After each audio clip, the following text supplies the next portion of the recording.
Because Capital Ford is celebrating 60 years in business, we're holding a very special signature sales event where we're rolling out our strongest offers of the year on every new Ford car, truck, and SUV in stock, like a new 2025 Ford Bronco Sport. Lease today for just $399 a month or 0% APR for 60 months, plus no payments for 90 days on a new 2025 Ford F-150. But hurry, this signature sales event is for a limited time at Capital Ford in Santa Fe.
Welcome to the Sunday night edition of the Pit Press Live.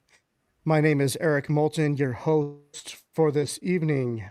Lots of news to get to today, obviously with the Mountain West title game reach, or what the chances of the Lobos reaching that game kind of being snubbed a little bit there. But then also the news with Coach Jason Eck getting the 5-year extension, which Lobo Nation erupted when that news broke this evening. I think he hinted at it at his last press conference But before we get into the details of that, we also have a few guests that are going to be joining us later this evening. About 8:15 or so, former Lobo, all-time leading rusher of your UNM Lobo football team, Dantrell Moore, will be jumping on with us, and then following him at about 8:45, Bo Hightower. Bo has been a friend of the show, has come on before. He's also a former Lobo linebacker and was at the game.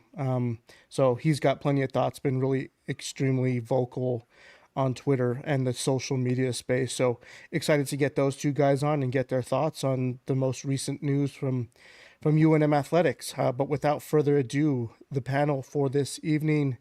Joining me, Mr. Ed Nunez, the voice of the Western New Mexico Mustangs, and a Lobo fan since 1970. Ed, what's up, man? How you doing? Hey, man, good to be on. And, I went to the game as a fan on Friday, and, I'm glad I did. I was some big, even my wife, who, is not the biggest football fan, but she was into it too. So it was an enjoyable experience. New Mexico came out on top one a couple of times, and Greg, I'm sure you'd agree, it didn't look like they would. Played a big, strong physical front, and they got it done. So very exciting, and I'm glad to hear about the news about Coach Eck that broke this afternoon. Yeah, we do want to encourage people that are actually tuning in to go ahead and join the conversation. If you got a question, you got a comment, go ahead and drop it in the chat. We're live right now on YouTube, Facebook, and X or Twitter. Drop some questions, drop some comments. We want to hear from you guys. And then also joining on this evening, Mr. Greg Archuleta, beat writer for the Pit Press, has been covering the Lobo football program for us all season long, and has actually started to pick up a lot more coverage in the most recent weeks. But Greg, I know you have a lot of thoughts on this. You were actually able to talk to Fernando Lobo earlier in the week, so I wanted to get your takes. But good evening, man. How are you?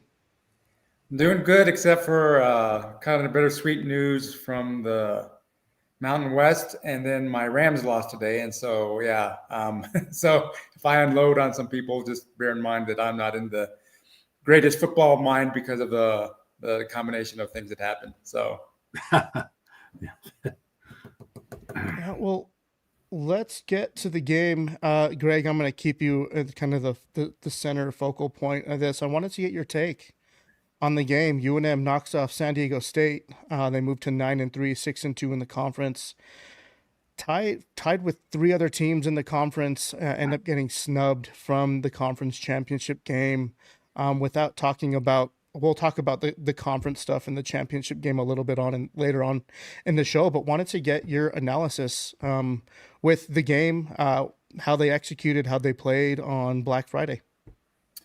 For those of you that didn't read my article, I called it the greatest victory in the history of Lobo football. And of course, I only go back through I think my first game was 1972 when I was 8 years old. So maybe I'm missing some history there, but just from everything that I saw, with everything on the line, that turned out to be really nothing on the line, but we didn't know that beforehand. And just the crowd, the fact that the Lobos had to win that game twice, basically. For my money, that was, again, the greatest victory. And like Ed said, great start, get off 10-0, which is critical against that San Diego State defense. Hung in there enough with the 2 fourth-down plays that went for touchdowns to keep it a close game.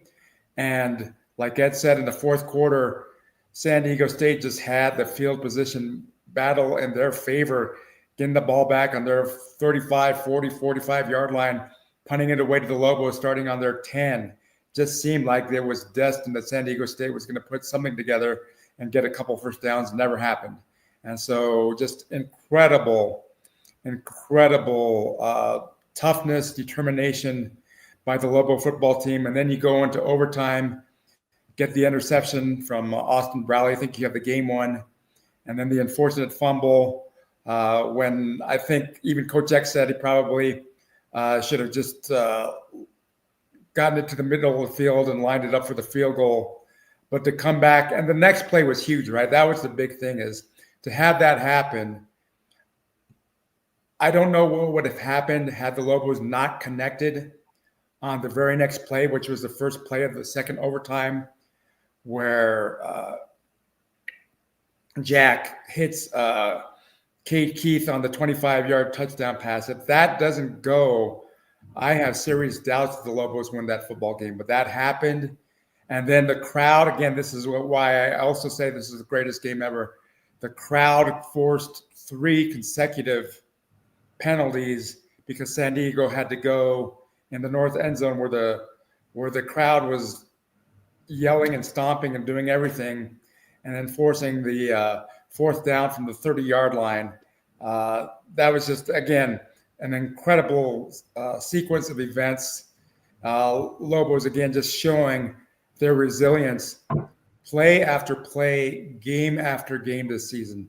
We saw it budding from game 1 in Michigan, where they got down 17-0, didn't flinch, and even kind of made a game of that one, and have just improved every week. And I know we'll talk about the computer rankings and how that shakes out, but for me, this team is the hottest team in the Mountain West, and to keep them out of the championship game is just short of criminal.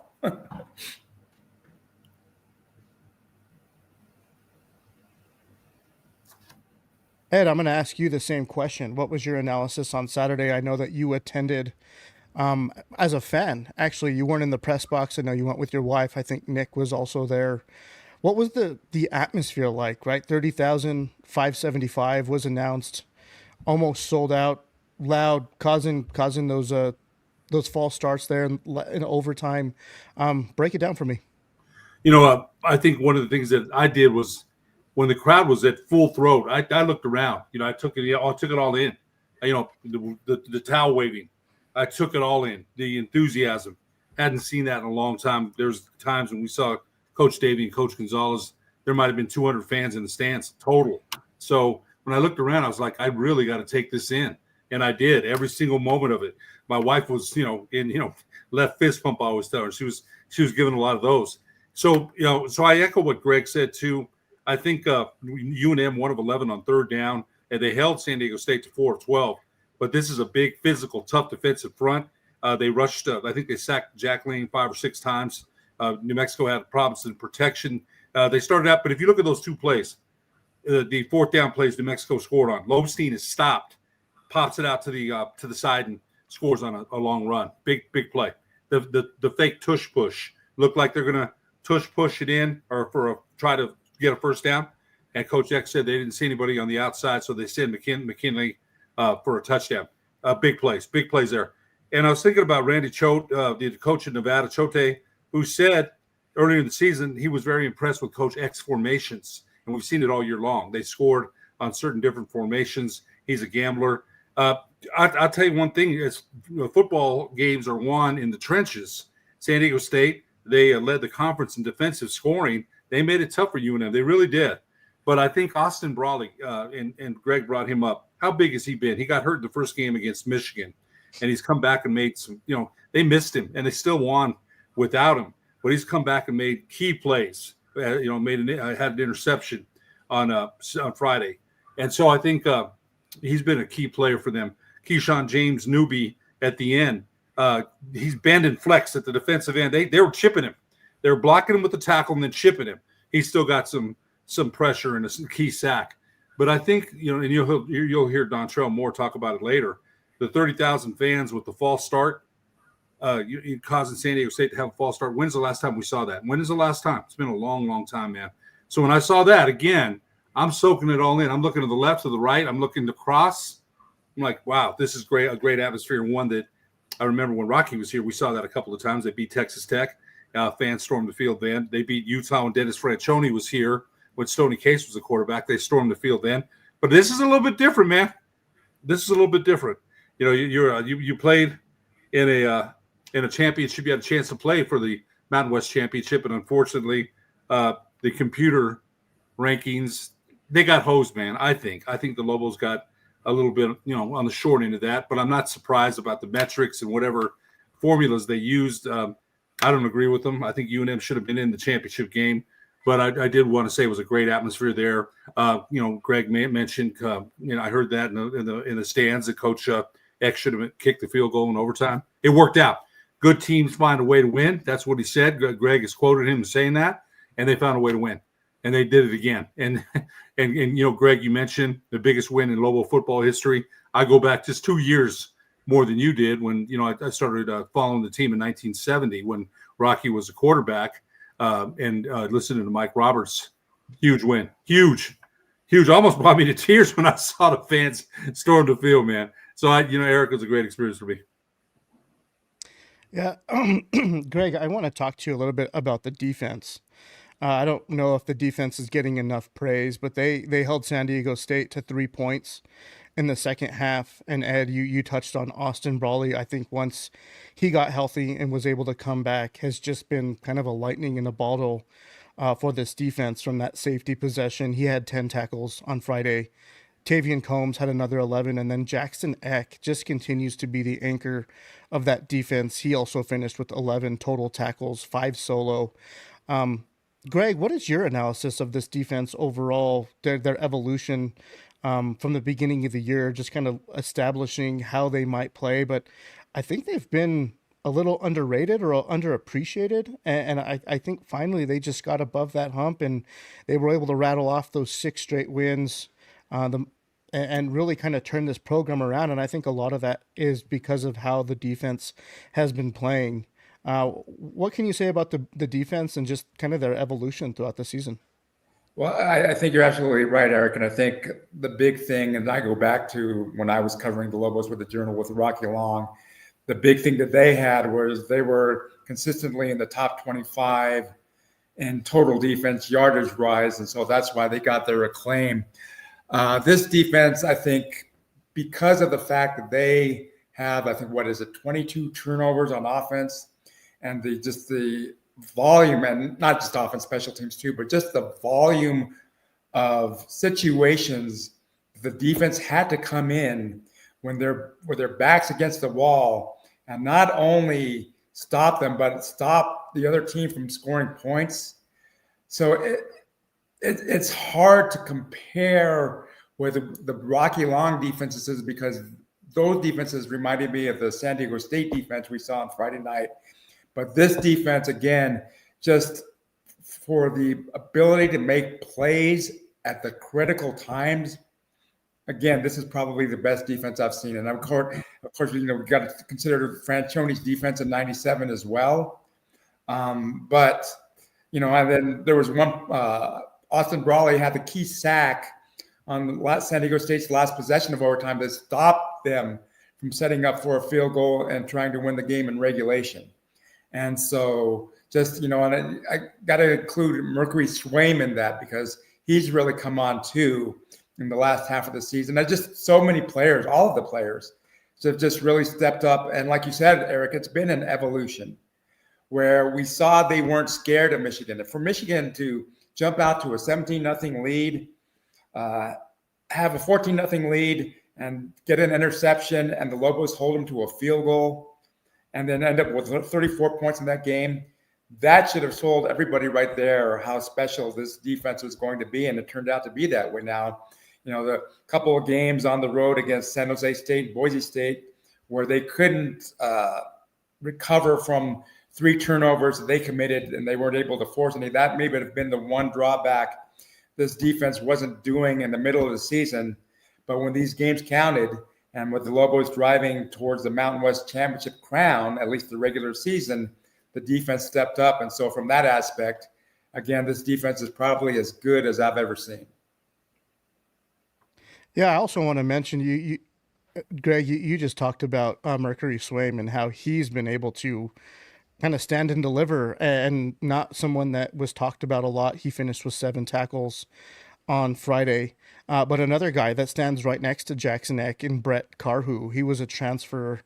I can't remember the school that he transferred in from, but he's been playing like a madman as well, getting to the quarterback, really punishing the run. Not a lot of teams were able to run on this Lobo defense over the last couple of games, but I mean, with kind of the news of Jason Eck going to be sticking around for the next couple of seasons, hopefully how many of these guys do you think stick around? Well, I mean, some of the key guys. you would hope that most of them, because of what they're building, but we're on a different playing field now with the NIL and the money, and so you just don't know. So hopefully, whatever magic Coach Eck has been able to relay to the team, maybe now he has to do his biggest sales job in the offseason to say, hey, maybe you make a little bit more money at someplace else, but you have to do something special to do here. And it's kind of, one of the things that they were saying before, and it's a great Kobe Bryant phrase, is job's not finished, right? And so maybe that's the rallying cry for 2026, because this was kind of taken away from them, the chance to play for the Mountain West championship game. And so, again, I think now Coach Eck has to kind of relay the message, hey, stick around. This could be really special. And then the money will still probably be there. But you guys have a chance to do something at New Mexico next year that you were not able to do this year. Hey, Ed, I'm gonna throw a stat your way regarding Jason Eck. Currently ranks number 8 in the country in total tackles at 126. Obviously, the coach's son, a big player for this Lobo defense and a leader in that program, in that locker room, in the weight room. Obviously, this team kind of goes as he does, but those big schools are going to come calling. Money's going to be thrown around. I mean, look what happened today with Lane Kiffin being plucked away to go to LSU mid-season. Ole Miss is having a stellar season. They're competing for a national championship, and with just the movement of coaching and players and the amount of money being thrown around, there's really no limit on what can and can't happen. And maybe I'm just thinking theoretically here, but when you hear that and Jason Eck finishing number 8 in the country in total tackles, where does that lead you? He's been a fantastic player for UNM all season long, calls the defensive signals, make sure everybody. Ned James is a big football watcher, man. He coached in the pros. So when he talks about football, about how Jason Eck lines people up, calls the defensive signals, that's important. Plus he makes plays. He's a playmaker. It's funny because Jason Eck didn't have a lot of offers coming out of high school. And then, of course, Coach Eck went to Idaho to go coach over there, and he didn't want to go there. He didn't want to be just a coach's son. And he tried it, and Coach Eck said, hey, put some film out, some FCC people, and see what you get back. And he didn't get much back. He went and played for Idaho, and the rest is history. He didn't want to be known as a coach's son. And when he got there to Idaho, a lot of people were skeptical. Oh, this is the coach's son. Can he play? And he did. He's turned out great. So now, Erik and Greg, those are legitimate questions about the future. But I'm going to say this. Coach Eck said he's staying. I've got the utmost confidence in him. He's going to be able to recruit, play. He's going to lose a lot, man. I saw the seniors that are graduating. You saw them all on the sideline on Friday. They're going to lose a lot. He's losing a lot. But I have all the confidence in the world that this guy's going to recruit some really good players. He did 73 new players. Gwen Henry beat Gwen Henry's record for most wins as a coach in his first season. So, yes, he's going to lose some. His son, I would think, would stay. I would think he'd stay if Coach Eck is staying here. He's going to lose some players, but I have every confidence in the world he's going to be able to recruit well and replace. Some players are going to be harder to replace than others, but I have all the confidence in his ability to recruit a new set of players here at UNM. And Ed, isn't it kind of weird, the interesting dichotomy, Jason Eck's story with Brian Urlacher, another guy that wasn't recruited, right? And it ended up in New Mexico. It's just the similarities are, I'm not saying that Jason Eck is Brian Urlacher yet, but it's just interesting that these two players not recruited, and ends up in, being probably two of the best players in New Mexico defensive history. Greg, one quick question for you, Greg, and you've been around Lobo football a long time, and you thought this defense is, you said one of the best or maybe the best. And I got to ask you, because Rocky had some good units here, man, with Ian Clark and Josh Bazinet. they had some dogs, man. I was telling Ian that. I talked to Ian Clark today. And then, there's the 82 team, Johnny Jackson, Jimmy Carter, Ray Hornfeck, and even back in the day with Randy Rich, Randy Rich played on, and I'm dating myself. I'm old, man, but I remember those guys. So you think, and Greg, I respect your opinion, man. That's why I'm asking you. You think this defensive unit in your mind is one of the best or the best? I hesitate to say it's the best. And then we got to consider Franchione's 97 team, where Urlacher was a sophomore backup linebacker, if you can imagine that.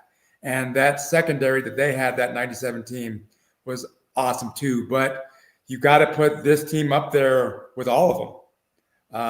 The 82 team, maybe, only a one-loss team. And it's funny, I actually had a class with Johnny Jackson. We were in UNM together. And so that was a special unit. But again, like Erik had just said, I don't think this unit gets as much respect because just the stats will say that they're a middle of the pack defense. And again, for the amount of adversity and bad situations that they were put in, and to come out and especially the last 6 weeks and pull out win after win, you got to put this defense with the best of them when you're talking about the best of the best. Yeah, I'd agree with that. I would agree. You're right. They found ways to win. They found ways to get it done. And, Greg, you quoted Coach Eck. Good teams find a way to win, and they've done it all season long, man. So, yeah, Erik, to your question, I'll finish it up about, players leave. I have all the confidence in the world. He's going to be bringing some other good players here.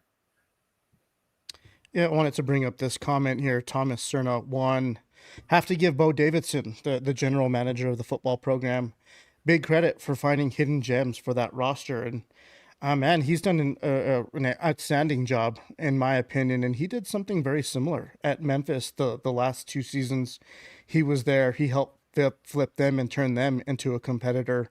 But I do want to change gears a little bit because, Greg, in your article that you posted on our website, the Pit Press, you kind of broke down the metrics, right? Just the different scenarios and how they played out. And I don't think the Mountain West could have anticipated that it would have ended in a 4-way tie when they decided to put this metric plan or process in place. Didn't really think it was ever going to reach that point, but I wanted to get your objective view on it, but then also your personal opinion on if you thought it was effective. Do you think they really missed the mark here? Do you think UNM got snubbed? Give it to me. Well, obviously UNM got snubbed, but you can't blame the Mountain West because you can't go back. And everybody knew going into this season the set of rules, right? So if somebody had to challenge it before, then you should challenge it before the season. You can't wait till after the fact to say, "Oh, that wasn't fair." So this is not a knock on the Mountain West at all. I hope they kind of look at this in the future now and say, "Hey, this has changed." And here's the 2 reasons why I think biggest snub for UNM. When you think of UNLV, first of all, the only reason it didn't go to head or whatever, and it went to the computer rankings was that UNLV and San Diego State did not play. Now, had they played, that would have meant that Boise State would have been 2-1 among the 4 teams among UNLV, the Lobos, Boise State, and San Diego State. Boise State and UNM would have finished 2-1. Had UNLV beaten San Diego State, and UNLV is in the championship game, they go 1-2, and they're out of the championship game. So that, again, so it's baffling that they benefited from not having to play San Diego State, because even if they'd beaten them, they would have lost out on the championship game. So that is just mind-blowing to me. I mentioned before that UNLV and UNM had 8 common opponents. of the 8 common opponents, UNM had 5 better outcomes, meaning that their scores had bigger margins of victory than UNLV's did. They beat UNLV head-to-head. The only difference is UNM played a ranked Michigan team to start the season. UNLV did not play a ranked team at all this year. They had one less loss, and that's the loss that UNM can point to at Michigan. So now what you're basically doing is penalizing UNM for scheduling Michigan. Now I get people will say, well, they lost to San Jose State, which was a bad loss. Yes, but they beat UNLV, who's in the championship game. And so from that standpoint, I think the Lobos got a huge disservice. And again, not blaming the Mountain West because these rules were in place before the season. So it's hard to come after the fact and cry about it. Now, San Diego State had won that game, that imaginary game against UNLV. Then I think UNM still might be out of the loop because then each of the 3 teams are 2-1 against each other. And then probably San Diego State rises above UNM, even though UNM just beat San Diego State. But here's the other thing. We're talking about, you talk about computer rankings and finding a way. And so I'm just trying to figure out, okay, if Boise State scores 2 fewer points, obviously against Utah State, then again, the Lobos are in. And not only are they in, they're not the number 4 among the ranked team. They're now the host team. They're the number 1 seed for the Mountain West Championship game if Boise State scores 2 fewer points. And so again, it's got to be beyond computer rankings. Or you've got to also consider in-game play as well. And I'll give you an example with this too. The Lobos led Utah State for most of their game by double digits. The computer doesn't see that. They just see the end result. Boise State was losing by double digits to Utah State and comes back and wins. So if the computer's going to plug in scores, they need to, be more and plug in the actual in-game, happenings as well. So I just think something else has to be done. I don't know how you create an independent panel or whatever, but just for it to go to computer rankings, and I'm still baffled at how I saw one ranking where UNM beat San Diego State and moved up 5 spots.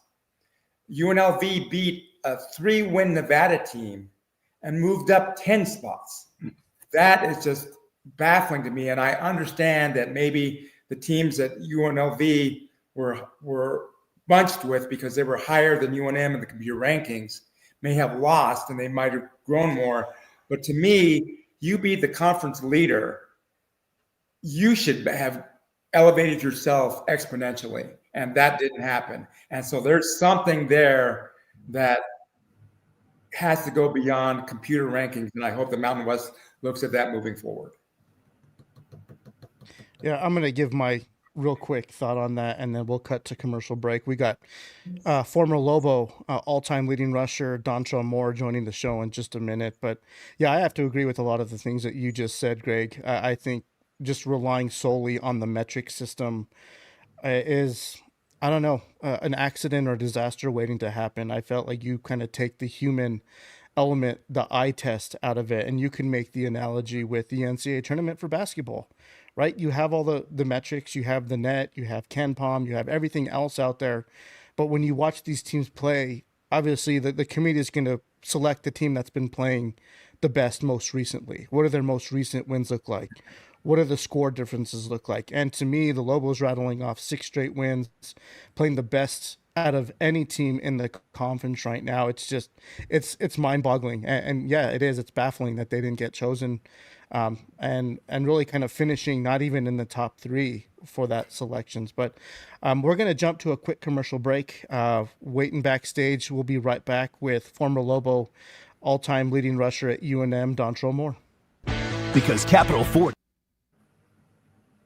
Because Capital Ford is celebrating 60 years in business, we're holding a very special signature sales event where we're rolling out our strongest offers of the year on every new Ford car, truck, and SUV in stock, like a new 2025 Ford Bronco Sport. Lease today for just $399 a month or 0% APR for 60 months, plus no payments for 90 days on a new 2025 Ford F-150. But hurry, this signature sales event is for a limited time at Capital Ford in Santa Fe.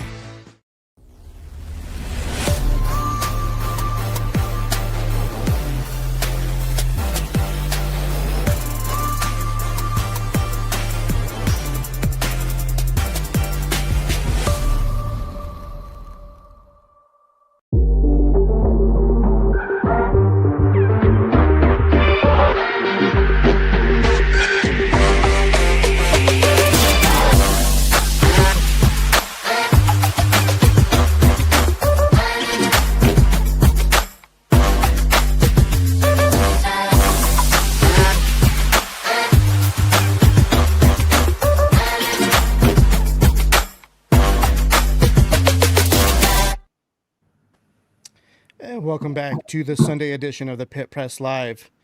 Joined by the former UNM Lobo and all-time leading rusher at the University of New Mexico, Dantrell Moore. Sir, how you doing tonight? Thanks for joining us on the Pit Press. I'm great, fellas. Thanks for having me. How you guys doing tonight? Doing well, man. Thanks for coming on, DonTrell. Appreciate it. I'll kick it off with the question, and Ed, I'm going to hand it over to you. But Dantrell, what was your overall analysis of not only the season for this program, but on Saturday, what you witnessed at University Stadium, 30,575 fans, the defensive stand there at the end, the double overtime, the resilience. What was your breakdown? You know, I think initially, let me say, I have to kind of get myself out of kind of a bittersweet kind of feeling that I'm in.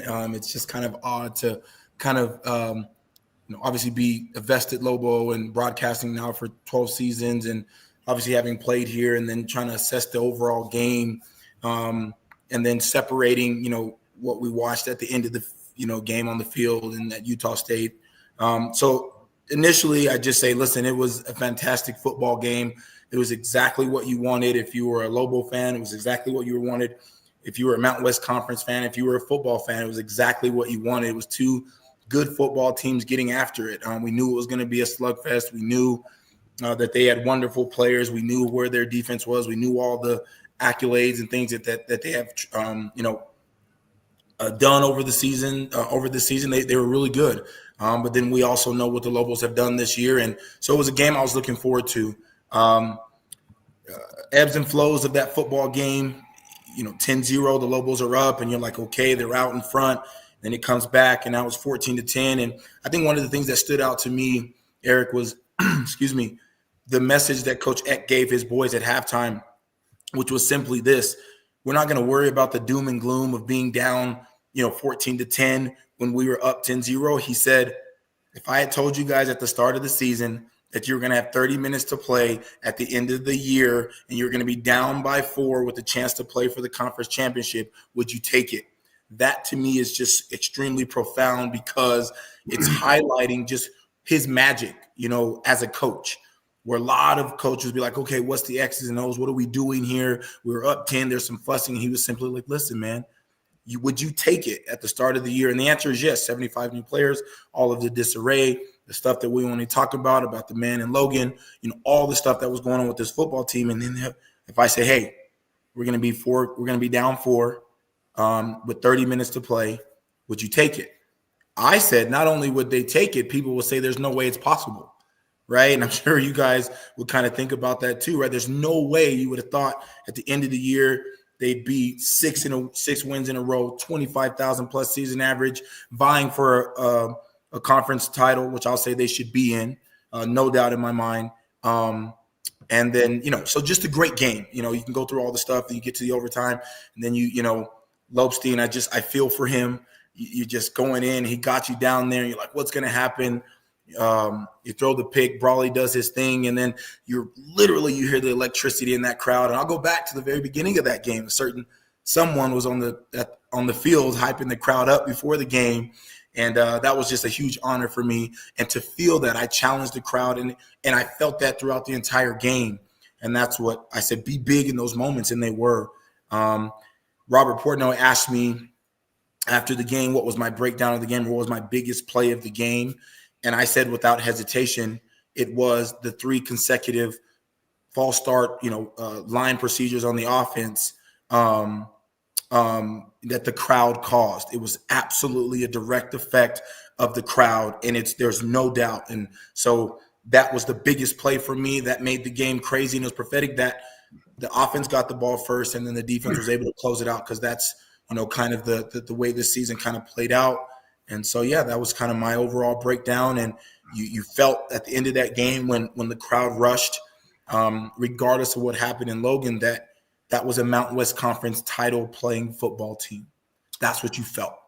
And as we sit here now, like I said, bittersweet for me, because obviously we know what took place, and then there was still some hope. And then, we won't beat a dead horse with that. But, I just feel as though it was a great season, a lot of energy. And just my story with Coach Eck before I move on to whatever you guys want to ask is that he had been here maybe a few weeks, and my phone rings. I don't know the number. I pick it up, and it's Coach Eck. And I was just flabbergasted. I was like, and I just thought about what that meant to him. So I was a fan before he ever coached a game. I was a fan of him as a human being before he ever did anything in X's and O's. And I think that kind of stayed true to who he is. He's ingratiated himself with this fan base. He's ingratiated himself with the state and with the city. And you can feel that. You can feel that support. And I am and will be a huge fan of him. And I just thought it was crazy that, we've had 3 or 4 coaches, obviously, since I left. And he was the first one to actually call me, reach out on the phone and say, hey, you're the GOAT. We want you here. We want you around. I know you're doing broadcasting. So it was just really awesome to see. And then to him to stay true to that. And so it's been remarkable from my perspective. And it's been pretty cool. DonTrell, you were part of some of the you and I had a real nice talk last night, man. And you were part of some of the best New Mexico teams that were here. You're a Roswell legend. I got to tell you a story. I talked to Coach Maupin today. He said when he was a freshman at Artesia, the rumor, the thing was, don't kick it to you on a punt return. They kicked it to you. You took it to the house, man. I thought you might enjoy that one. Coach Maupin is just one of the most classy people. I had to call him and congratulate him. They barely eked it out against Roswell yesterday, 25-24. But, DonTrell, my wife and I enjoyed you being on the field, man. My wife really enjoyed you hyping the crowd up. I know it was a great moment for you. But this season, you mentioned that. Who could have predicted that they would be here? A win against CSU. They hadn't beat them in many years. Went to Air Force, hadn't won there since 2000. Beat UCLA, beat UNLV. You mentioned Coach Eck. You and I talked about Coach Long last night. But Coach Eck and Greg Archuleta wrote this. It's a home run hire the home run hasn't landed yet. What's been the most impressive thing that you've seen? Not only personable guy, right? The formations, the coaching, the special teams. Ned James always talks about the hidden yardage behind special teams, the offense, the defense. What's been the most impressive thing about Coach Eck? You mentioned the personality, the coaching. What's impressed you about the way he's built this program? Yeah, it's a great question. Let me talk about the kickoff, the punt return real quick, because Maupin probably didn't tell you, but do you know who punted that ball to me in that district championship game?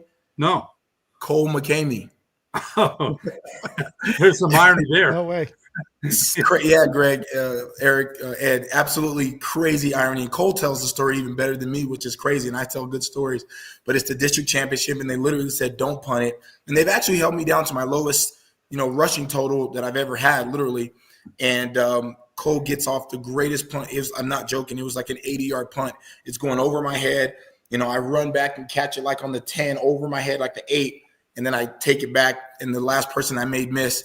And Cole tells the story. He's like, I was never going to attack you, and we won the game on the punt return. So just a great, and it was down in the Bulldog Bowl where my Coyotes couldn't get it done this past weekend. But just a great story. And then now Cole and I, obviously, best of friends, great friends, played together and all that stuff. So I had some fun with that story over the years. But I think what's interesting for me about Coach Eck, and the biggest reason that I feel he's where he's at in such a short time, you guys all highlighted it, most wins for coaching, tie for the most with Glenn, I think, or 9. And going for a 10 with the bowl game, is that his swag, his confidence, his just unwavering kind of a belief in himself and his team and in his coaching staff and Coach Nowinski and Coach Slice, and it's like, wow, coming from FCS, there was no level, there was no feel for me of like I'm not where I'm supposed to be, or that I'm out of place,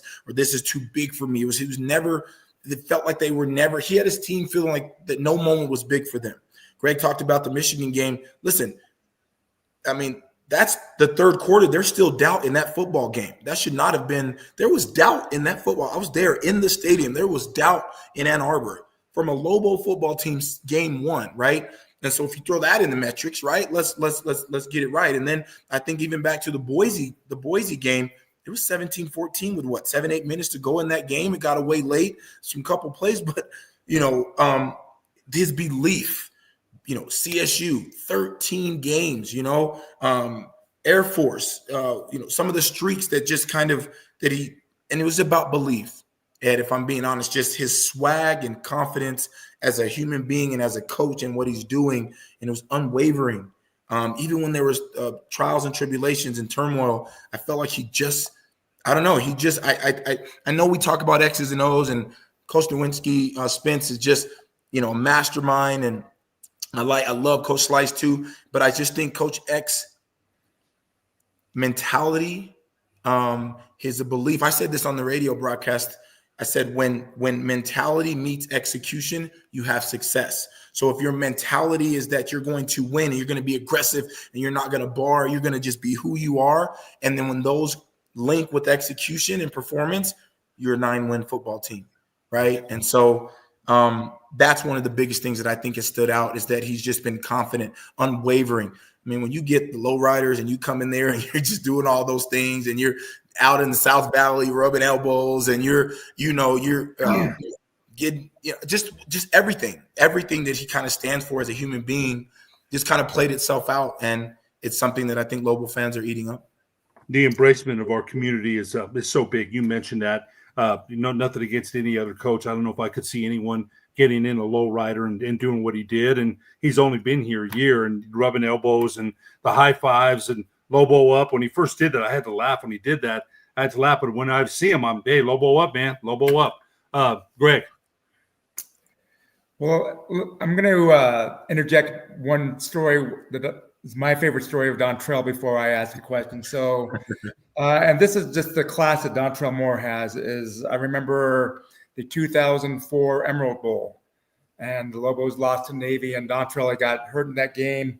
And back then, they didn't have the protections for the players that they do now. It's an open locker room. It was the hardest question I ever had to ask DonTrell, but I had to go seek you out and ask you about the play and what happened. And to this man's credit, he answered it. He didn't skirt the question. I don't know what kind of – I thought we had a good relationship, DonTrell, when I was covering the Lobos for the Journal. But I really – and it's taken me 21 years to be able to tell you this, but I always wanted to thank you for that, because that shows who you are as a man.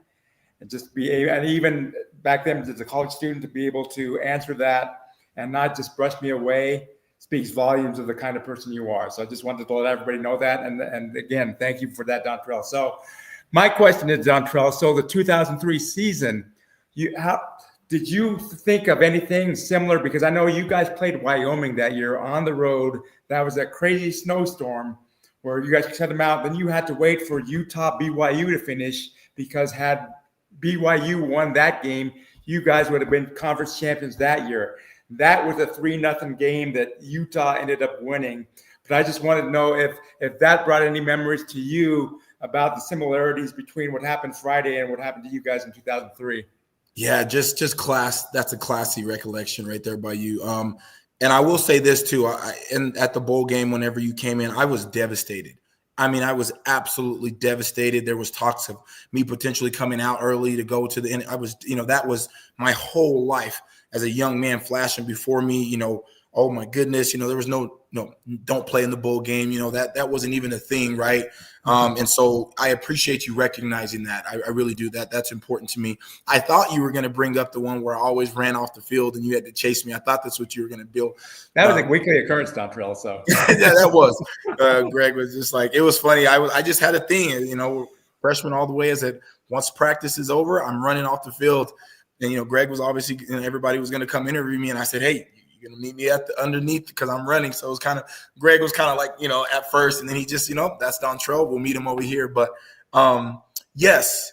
And here's what I would like to say about that 03 season. The Colorado State game, we had, I want to say 41,000 people at that game. When I think about it, there was, and that's the year we beat Bradley Van Pelt, and Colorado State had been the staple. So there was some huge game when people say, just different things that there was, and maybe it's just kind of, that it's never been like that before. I've heard that. I don't know if you guys have heard that, but the reality is there's been some big time football played around here, and there's been some big teams. And we, unfortunately, I'll just say it fell a little short because of some of those things that happened.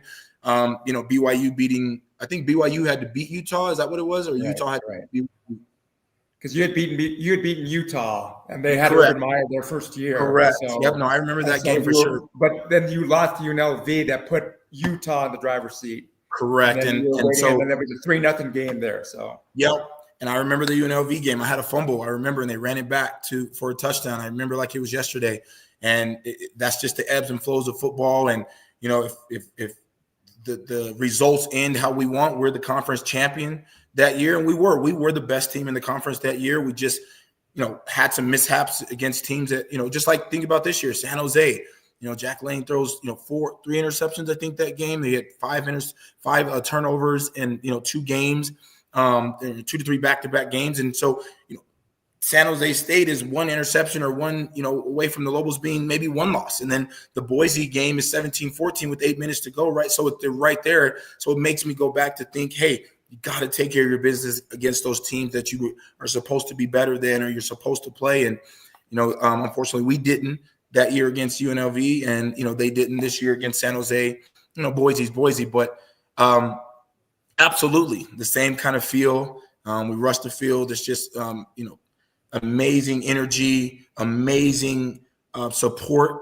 That's what it was for me to look out there and see it. And then when I'm on the field, I look up, I'm like, this is 2002, this is 2003, this is 2004, this is 2005. Like I could feel it. And that is awesome for me to be a part of, having been a part of kind of the start of this, overwhelming success from the community in the state. And then it's subsiding. Because if you guys recall, the Lobos won, they were 9 wins in 2016, and there was 20,000 people at the bowl game, right? If the Lobos go to the New Mexico Bowl this year, which we don't know, there'll be 30 plus 30. You know what I'm saying? So it's not always about just winning. There's this perfect combination of love and support for who is winning. So yeah, a lot to be proud of as a Lobo right now, and just pulling for this team and Coach Eck for sure. One of the things you mentioned, DonTrell, was a perfect combination of players. And one of the things that I've asked the Western New Mexico athletic director, why is it hard for us to win? And he said that the other day, we just haven't got the right combination of players. Lone Star Conference Division II is a beast anyway. We compete with a lot of those Texas schools, and that's not easy. But, you mentioned a time when Lobo football, you mentioned 41,000 against Colorado State, 44,000 against New Mexico State. I was there. 38,000 against Rice. Big crowds for Texas Tech. So when I looked around on Friday, and I know you drank it up too, man, when you're on the field with the mic, let's go. You're looking around and you're saying, hey, this was what it was when I was here. Let's not forget that. People, it can. So I think what's happened here is Coach Eck has shown it can succeed. It can be like that again. Personalities matter. Chemistry matters. We talked about this last night. Your team was a combination. Think about it. Hank, Basket, Cole McCamey, you, Rodney Ferguson, Josh Bassett, Blake Lagone. I talked to Ian Clark today. Told me to tell you hi. Yeah, right. The Cook brothers went to. We had some guys go to the pros. So that was a perfect combination, and the team took on the personality of a fantastic head coach who was still lifting weights and with you guys in the weight room at 55 years old. So I think it showed again that it can happen. That's why I looked around and drank it all up. I took my time and look at the towels, and man, it was exciting. Now that Jason Eck has signed this extension, the 5-year extension, what does that mean to you as a former Lobo, one of the all-time greats? You've been working with Robert Portnoy now for 13 years. You're a big part of the media up there. What does it mean to you, though, that everybody's sweating it? Is he going to stay? I know I was. Greg and I talked about it. And, it's after what happened with Coach Mendenhall, you can kind of understand a little bit edgy about that. What does it mean to you now that it seems like New Mexico has some solid footing going forward with this football program? Before the change in college football and the landscape, I would have been like, oh, yeah, this is it. We got our guy. He's wrapped up. But the reality is he could still just be gone. And I'm not saying that, it's just that's the reality, of life. Not even I love how I feel about him. I led with, him calling me and me being a huge fan of him. 3 of my friends sent me a text of the breakdown of the contract. And they're like, yeah, we're good. And my best friend said, hey, I thought he'd be gone after this year, after success, and now we got him. And I just simply said, I understand the excitement, but it's year by year for me. And it's not a knock on him. It's not a knock on it's just a knock on life, right? Like that is the landscape. It's not just a thing. It have to be. And then they were like, what about the buyout? And we all know, right? If there's a big school that's coming and he's, it makes sense for him and his family, the big school will pay the contract, the buyout, and he'd move on, right? And again, am I excited about the possibility? Elated. Sheer elation about what could potentially happen. The reality is this: if he stays 2 or 3 years, let's say 2 or 3 years, there could be a couple of conference championships, just the championship behavior, right? That's the way you do things around here, the way you lead. Because for a while, it just didn't feel like there was an emphasis in belief in being great, right? There was, it was hard to watch, and so I'm excited. He deserves it. At the start of the year, if someone gave me set an over under of 5, you would think you would take the under just because, and here we are sitting at 9. So he deserves what he deserves, all of it. And I hope that in 4 years, I'm on Pit Press Live and it's the biggest show in the world. And we're talking about Jason Eck and how they're going for back-to-back conference championships, right? That's what we all are sitting here, but the reality is we don't know. And I think that's my overall feeling, Ed, of the contract, is just that we don't know. What we know is that he wants to be here, he likes it here, and we know what he's capable of. But, you just never know. All those things are absolutely true, and especially in the landscape today, DonTrell. And, it helps, that he signed the extension. But, right, all those other possibilities exist. And my wife always says, you can't worry about what you can control. You can't control that. Enjoy it. Enjoy the moment. So that's what I've been doing and I plan to do. Greg? So I just want to add one thing to what DonTrell was saying about 2016 is, that team also, they won a lot of games. The fans didn't show up, and you touched on the difference, DonTrell, is I don't think Bob Davie was ever out in the community. I think he was always in his office or at his house. And so I think that's the huge difference that Jason Eck has brought, is he's bought into the community. He's embraced the community, going out, Frontier, giving away tickets, going in the lowriders. I think that has been the big difference, is what's brought the fan support now. But DonTrell, I wanted to ask you, one thing I saw, and there was a graphic that had from Fox Sports that was covering the Mountain West and the games that were in action, and it had San Diego State against New Mexico State. And so how many times have we seen New Mexico State mistaken for New Mexico? So that's, I know, one thing that we're always going to have to battle, I guess, on a national level. But DonTrell, in your estimation, to help Coach Eck get those championships, because we know, again, it's a year-by-year thing. We saw what happened with Colorado. Deion's great last year. This year, they struggle. What do the Lobos need to help Coach Eck consistently compete for those championships? Is it finishing the stadium? Is it drawing more fan support? What do you think the Lobos have to do from here to keep this train rolling? It's odd, Greg, that you say that, because I used to get that question all the time in the community when they were winning 1 and 2 games, right? What do they need? What do they need to change? And now getting it when they've won 9 games. And in short, I think it's a couple of things. I think it's a couple of big donor guys. It's just the truth, right? It is. And it's weird that I'm even saying that because it's just, I wasn't a part of that era of college football where we would get ineligible if a guy gave me a ride to my dorm room. You know what I mean? And now you know, it's just, this is what it is. So I think it would be some money extra that you know, your top 2 or 3 guys will stay, and you could get in some 3 or 4 star guys, you know, continually. So one or 2 big money guys are like, listen, we're going to jump behind you. We love Eck. We got money to burn. And that's just the reality of it, I think. And then I think just trying to keep the core together. Like, are we riding this out? Like, is there a way that you can come here, is there a way he can create some kind of stability in a landscape of college football where there is none, right? Like, hey, can we come here? Can we get a couple of really good players? So we need the money. And then can we put them together and the fan support, and it all comes together? So yeah, I just, it's a couple of good players.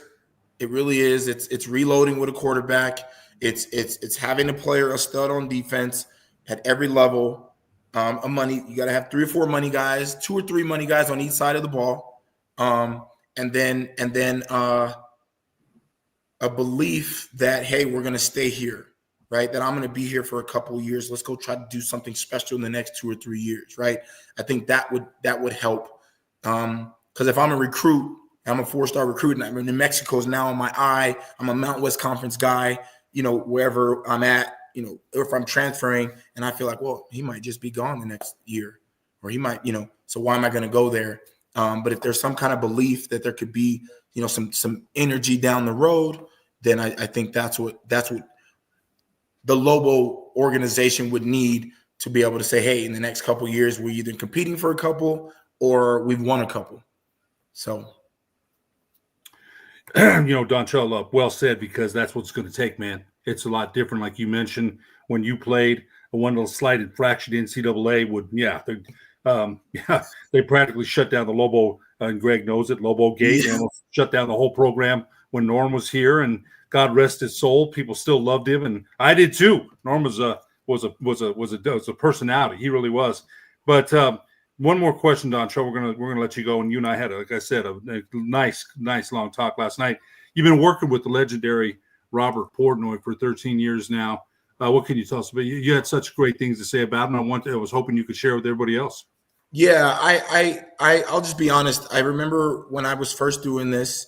When I started out, I was doing like the pregame, and I was a little leery about, you know, transitioning to the color, and I was like, nah, I just want to be a part of Lobo football. I can do the pregame stuff. It's 3 hours once a week, right? No travel, none of that. And now I'm on Air Live and all those things. So I was like, man, what can I do? So Robert, who is just a pro, called me up and said, listen, come to my house. We'll have some pizza. We'll put a game on mute and we'll practice. I said, what? Do a game? I remember thinking, is this guy out of his mind? You know, what? Is this real? But no, he literally, we put a game on mute, and then the rest they say is history. And that still stand. I talked to him about it. So, and then I go from that to where we're just great friends. We play golf together. He's just a pro. He's just awesome. He's fun to be around. You can tell he cares about his craft, and I see his work, and I try to mimic that. And, you know, now we're doing TV games and, you know, just it's just been an awesome run.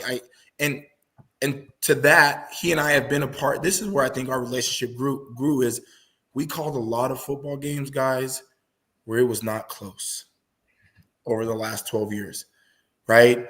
And people said they would listen to us and they would hear that our connection and our energy and our love for what we were doing and our love for Lobo football was still coming out when it was 67-10, you know? And there was a lot of games where we just didn't have a lot to be happy about. I'm just, you know, a lot to interject. And now being a part of a season where from start to finish, there was just this energy and love, and you could feel that connection come out. So just an awesome guy, just enjoyable to listen to, and our energy and our, connection comes out in our broadcast. And that's just a credit to him. And I've gotten better because of him, and it's just been a joy because of his professionalism and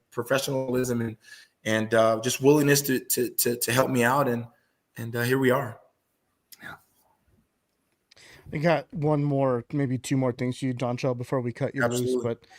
But we recently had Michael Scarlett on the show a couple weeks ago. Ed was able to get him on, and he's been dropping some comments on here. So it would be cool. I mean, you guys are forever welcome on the Pit Press to come on. We've also had Cole McCamey on. He said that he was going to be bothering you. And then he also talked about maybe throwing the idea of getting Hank Basket on, I'm not sure what he's up to now, but just kind of talking to you guys about those days, because that is the foundation from what we remember as Lobo football and a lot of that now. But our next guest is waiting backstage. But he did have a comment for you, or a question. There was a story that he wanted you to tell about what you did to the La Cueva 99 team. Oh man. Yeah, one of my favorite stories. That's just absolutely awesome. Bo, good friend of mine. It's hilarious. So a couple things, Erik, that you talked about. One was just what it was. Cole McCamey, Dantrell Moore, Hank Basket. We all decided to come together and create something special. And that was what happened. Now, we fell short of winning the Mountain West Conference title, and there was no Mountain West Conference title game. But we had an average attendance of 38 plus in 4 years, right? We had the largest crowd in history at 44,116 or something like that, right? So there was a lot of good football for 4 years, 6 wins, 7 wins, 8 wins, 7 wins, right? That was the 4 years. So a lot of good football. So let's not forget about that. And I think that is the foundation of what we know it can be. And I said this when I left. I thought when I left that New Mexico could and should be the Boise of the Mountain West, right? We know what, Peterson and turned that into, where they were just a national staple and had all this respect. Albuquerque was a better, more sexier destination than Boise, right? Why couldn't Albuquerque be that that Boise was? But it just didn't happen. And so maybe this is it. Maybe this is the start of what I thought and hoped and wished would happen back then. But 1999, good friend of mine, Nick Spiegel, was on a La Cueva team, and they were stacked. They were nationally ranked. Matt Kieran, O'Leary, they were a really good football team. They were 10-0, and Lonely Roswell comes to town. We were good too. I'm being funny. And I set the national high school record at the time for the most yards in a playoff game. And I had 3 touchdowns, had 350 some odd yards, and set the national high school record. I believe at the time, that's what I was told. I didn't really care about records, but we beat them. They were undefeated, and that's the game that Bo was talking about. And it was special, and that was their only loss of the season. And 2 years later, I'm here at UNM with Spiegel, and never didn't let him know about it. In fact, I reminded him, a few weeks ago when I saw him at North Domingo Baca Park with his football team, that there was some guy from Roswell that ran all over that vaunted La Cueva Bears team, and they were really good, but we beat them. Yeah, it was pretty special game. All right, well, I'm gonna bring him on real quick just so you guys can say what's up, and he can rebuttal what he said. So give me a sec.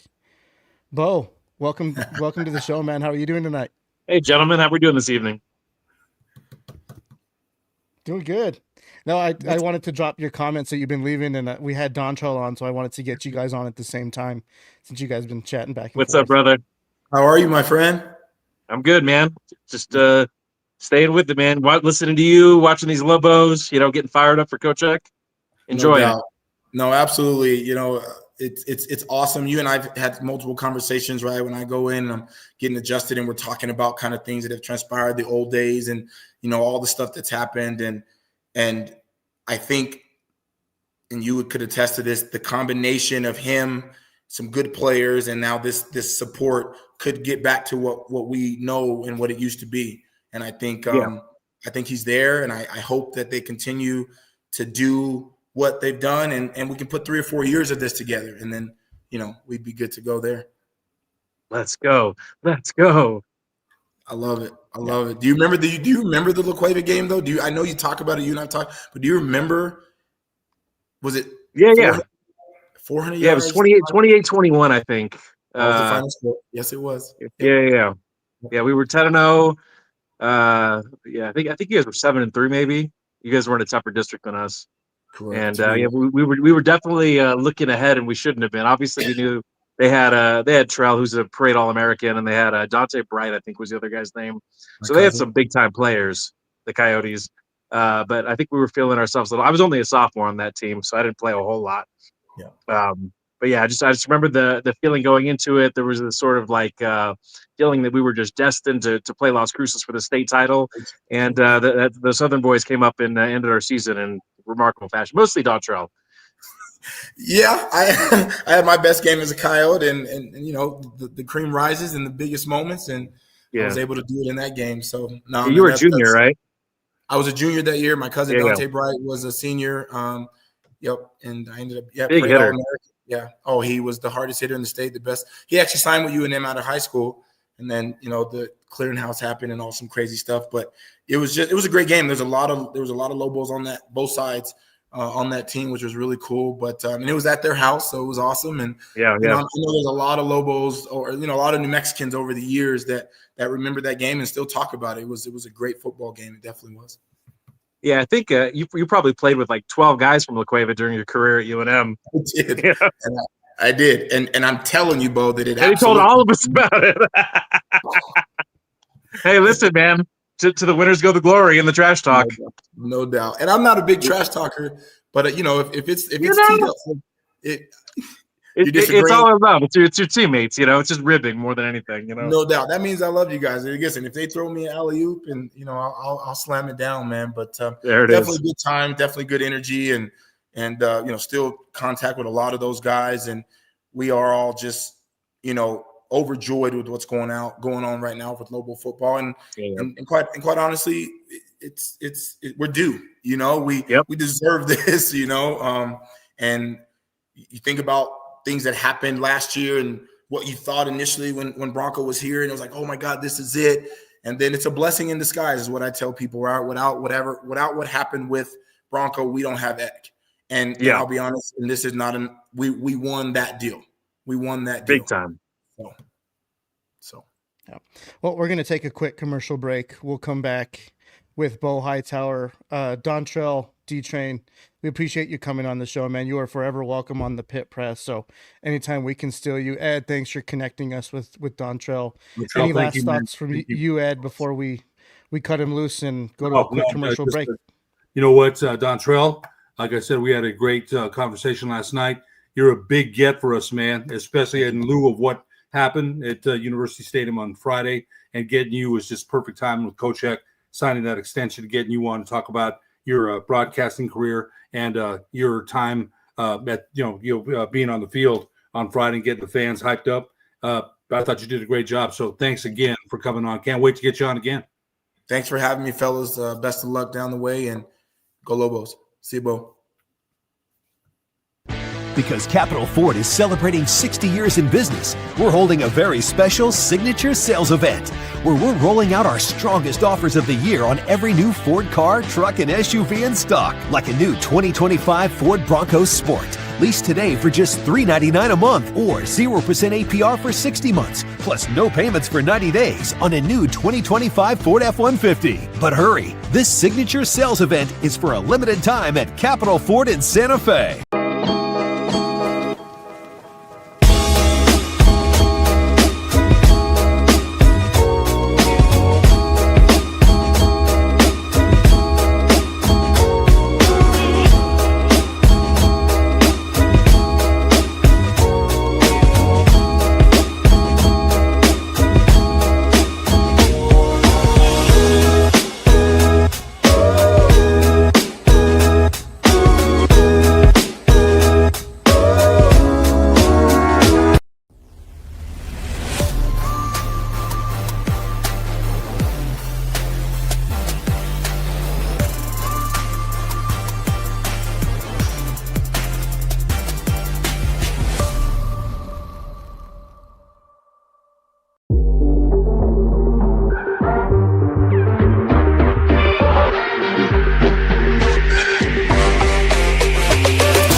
welcome back to the Sunday edition of the Pit Press Live. I am your host, co-hosting with Ed Nunez, Greg Archuleta. I am Erik Mouton. We just had Bo Hightower on. I'm not sure what happened to him backstage. Maybe he dropped his phone. But Ed, I'm going to kick it over to you until we can get Bo back. But man, DonTrell is a really good guest, and he had a lot of good points tonight. He's been around the program through and through for the last 20 some odd years. One of the best players to ever come from that program, and for him to be able to come and join us on the Pit Press, take time out of his night. You're right, man. It's a big get for us, but wanted to get your final thoughts on D-Train and what he had to say about this program on the rise. Remember one thing, he's a New Mexican, man, through and through. Played at Roswell, played here for the Lobos when I think they're one of their, some of their toughest teams when he played here. We mentioned some of the players he played with. He like Lamar Jordan when we had him on. Lamar Jordan was so full of energy and Lobo's spirit, it came through his pores. So I think with DonTrell, it's the same way. And for all that he's accomplished, we got you should have seen we had a great conversation, about 30 minutes last night. I called him and he said, we talked for about 5 minutes. He said, let me call you back. And sometimes you're thinking, well, he's not going to call back. He did. He called back and we had a very nice discussion for about, like I said, 20, 25 minutes. And I think as an athlete, we understand he's one of the greatest that ever played here. He's also one of the best people you could ever talk to. He's humble. Bo brought up a story. There's other stories about him. I said the story about what Jeremy Maupin had said about him when, he was a freshman at Artesia, Coach Maupin. And so, but he's humble. He's got swag about him. Sure, he's a great athlete, but I think he's a good person besides being a great athlete, and he's a Lobo through and through. And I think it was just outstanding that he came on, and I'm glad we got him. He is an important person to keep around the program, as close as he is, and Eck reaching out to him. He's important. He's a guy that some of those student athletes look up to, and another New Mexican that those student athletes look up to, who's also an important voice in the community, who represents University of New Mexico in all sports. Bo Hightower, again, man, thank you for coming on short notice. I know I bothered you early on in the week, but time got away from us. But we appreciate your time and for you jumping on the Pit Press Live. Yeah, glad to be here, man. Yeah, a couple other things about DonTrell that you guys may not know. Like, he was one of those guys, I think he had a 4.0, just a superb academic athlete as well. Didn't drink, didn't party. He does work with the kids in the community. I mean, really just a stand-up guy any way you can think of it. He's a father, a husband. Like, there's not enough good things that I could say about DonTrell. We do get into it sometimes. He comes into the office. We argue about our top 10 placements as far as like NBA players or stuff like that, because he's a competitor through and through. But like, I can't say enough good things about that guy and like what he has meant to the UNM program. And as a representative from New Mexico, a guy that could have gone somewhere else, to Texas Tech or some of these other schools, like he came to UNM, he represented 4 years of over 1,000 yards, and now he's back in the program again doing the color work. So tip of the hat to DonTrell. Hopefully you guys get him on the show more often, because he really is a shining star for our community. Yep. Totally agree with all those sentiments.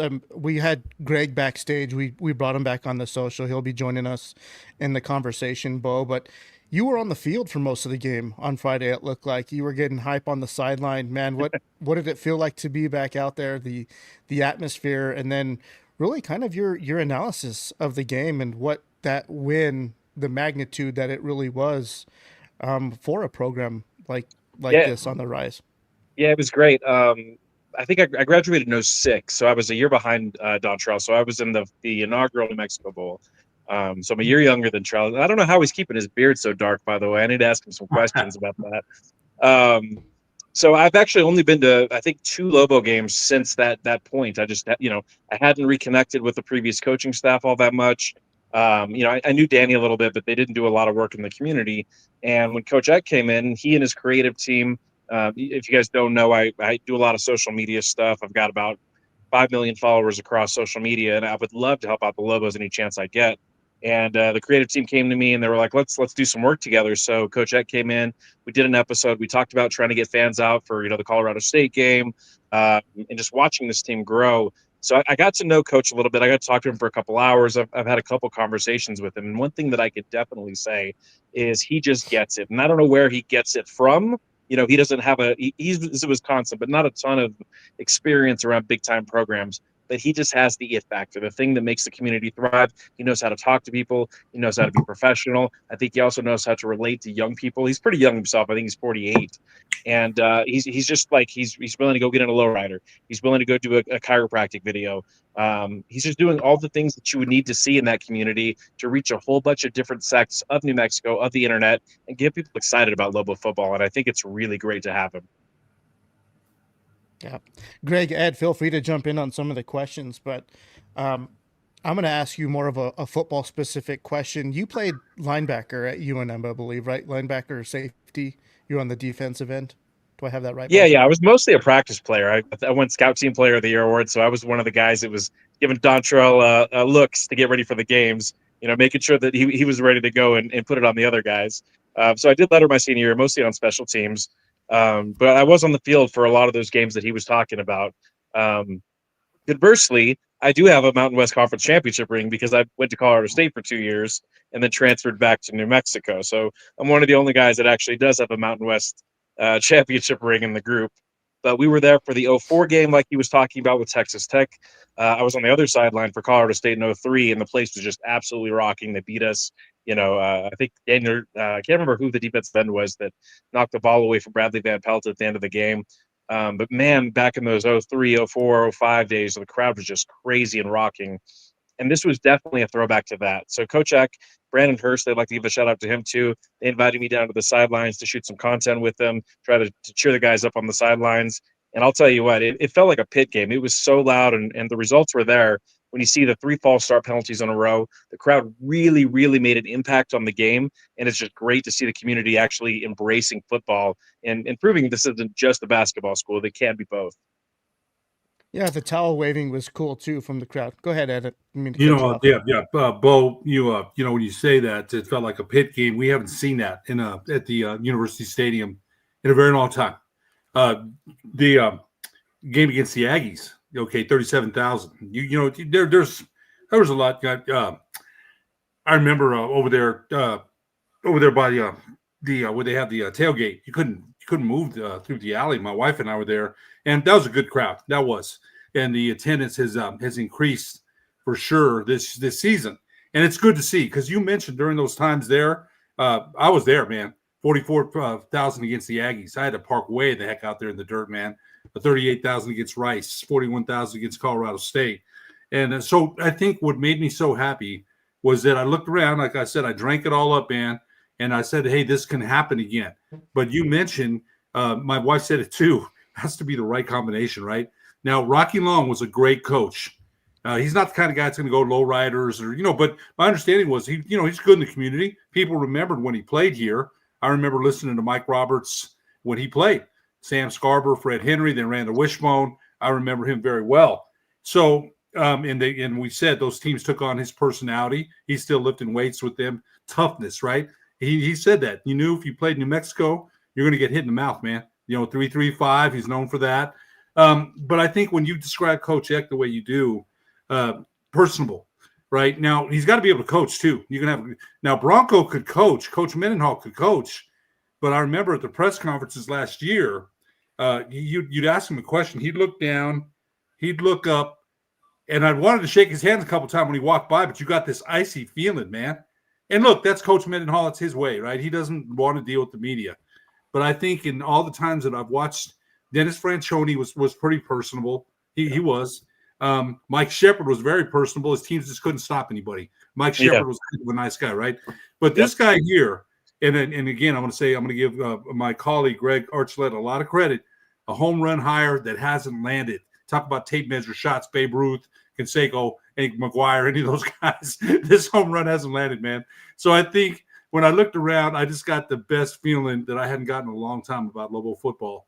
And you saw the fans storm the field. Dang near almost brought tears in my eyes, man. Honest to God, because I'm a Lobo fan. And you're like, it could happen again. So I think your description of him, especially in the community, you can be both. You can be a good coach and know how to communicate to young kids these days. It's not easy, man. It's not. They're on clicks, likes, Snapchat, Instagram, whatever they do. They do that, right?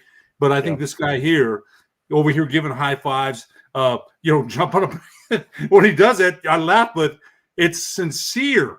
and you can't fake kids out, man. Right? They know who's sincere and who's not. Now he's going to lose some players. He will, but I have every confidence in him and Bo Davidson will find the right mixture. I really do.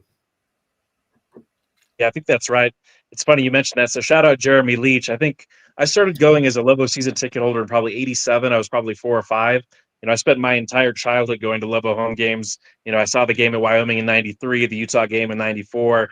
I was there the 97 season. That was great. I was there at the CSU game, at the championship game. Went away for 2 years, but came back. I'm about as low as you get. I think you got me beat, obviously, just in terms of years, but I've spent a lot of time around this program, a lot of hours inside of University Stadium. And really, this was like one of the peak moments that I think, I was able to have my dad go down on the field with me. They gave us a couple passes, and he said the same thing. Like, he's been going even longer than that, since maybe 81 or 82. And it was the most fun he's ever had. He hasn't seen the crowd like that, the storming of the field. We went around to the San Diego State side for overtime to get a better view. And we could see them struggling. They couldn't call the plays. They couldn't hear anything. They were losing it. The crowd was in their heads. And, I think I had a few people message me and say that, like, wow, they had never gone to a Lobo game before. They had been following my social media and wanted to go check it out. And they just had a blast. They felt like they were influencing the game. This is kind of our hometown professional team along with Jackson Wink. But there's not a whole lot of places that you can see your team name on ESPN or on CBS or on Fox. And the New Mexico Lobos are that team. And I think that if we can get the community to realize that we're going to be able to move the needle and to, be in bowl games and things like that, I think you get even more buy-in. And I think, like you said, Coach Eck, he really gets it. Like, I've seen him taking selfies with fans. I don't think you would have seen that with Bronco or, no offense to Rocky or Danny or any of those guys. Like, he just gets it. He lets, the punter, he lets him have the camera on the sidelines. I saw Evan Weissong with his phone I think we would have got strangled, under Rocky Long if we had our cell phones on the sidelines during a game. But in this current era, that's how you market your program. That's how you get other players in. That's how you make, players feel like they're part of the program and want to stay. And it also opens up some NIL stuff. So I was super excited to see the extension. We know that what can happen. We talked about it. Somebody could come along. Luke Fickell next year could crap the bed, and Wisconsin could come calling. But at least we know that we're going to get at least the $4 million from it. We got one more year for sure. Well, maybe not for sure. Very, very likely with Coach Eck. Even if we do lose him in the future, it would be great, if we could keep that coaching tree and keep the same philosophy. Because what I saw was an extremely hard-nosed team, a defense that pursues to the ball, that doesn't give up ground. Chris Brawley and his son Jason Eck, who isn't the fastest guy, but man, what a motor on that kid. He just goes and goes, and he's always around the ball. And they have no quit in him either. And that's something that I just don't think I've seen from some of these other teams. Even with some of the 15 and 16 team, they had some great speed on those teams. I didn't see the grit. I didn't see the toughness. I felt like I was watching a combination of the toughness from the Rocky Long era with a little bit of the speed and big playability of the Bob Davie era, and that was pretty cool. Bo, yeah, we actually had. Go ahead, Greg. Go ahead. I was going to say, looking at you now, I feel really old because I remember what you looked like back in the day. So it's great to see you. It's great to see all the success you've had, and so.